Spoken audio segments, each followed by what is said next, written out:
Phone tapping కేసులో దర్యాప్తు ముమ్మరంగా కొనసాగుతోంది. నిందితులు ఇచ్చిన సమాచారం ఆధారంగా దర్యాప్తు చేస్తున్నారు పోలీసులు. ఈ కేసులో పలువురు రాజకీయ నేతలకు నోటీసులు ఇచ్చేందుకు రంగం సిద్ధం చేస్తున్నట్లుగా తెలుస్తోంది. నోటీసులు ఇచ్చిన నేతలను బంజారాహిల్స్ పోలీస్ స్టేషన్ కు పిలిచి విచారించినట్లుగా సమాచారం.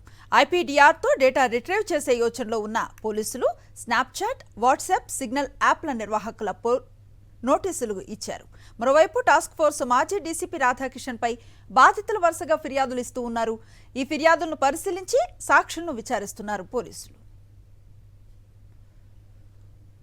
దీనిపై మరింత సమాచారం మా ప్రతినిధి వాసు అందిస్తారు. వాసు,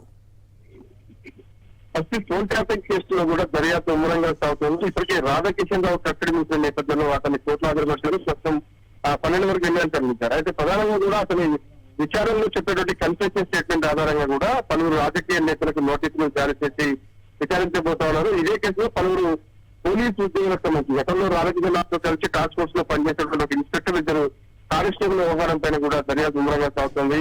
ప్రధానంగా కూడా ఎవరైతే ఈ సర్వీస్ ప్రొవైడర్లకు సంబంధించినటువంటి కొన్ని సర్వీస్ ప్రొవైడర్లతో పాటు వాట్సాప్, స్నాప్చాట్ వంటి కొంతమంది వాళ్ళకు కూడా నోటీసులు జారీ చేశారు. దీనికి సంబంధించి విచారణకు ఈ రోజు పిలిచే అవకాశం ఉంది. అందరూ కూడా బంజారాహిల్స్ పోలీస్ స్టేషన్ పిలిచి కూడా విచారించే అవకాశాలు కనిపిస్తా ఉన్నాయి.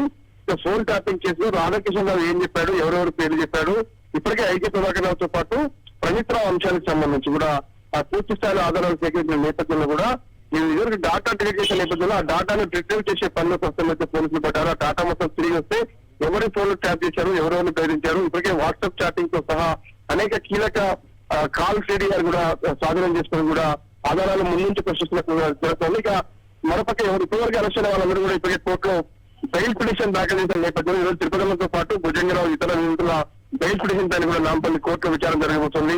మరి కోర్టు బెయిల్ ఇస్తుందా లేదా వాళ్ళకు బెయిల్ పిటిషన్ రద్దు చేసిన చూడాల్సి ఉంది. కానీ కొంతమంది కీలక రాజకీయ నేతలకు మాత్రం ఈ రోజు నోటీసులు జారీ చేసి విచారించే అవకాశం కనిపిస్తా ఉంది.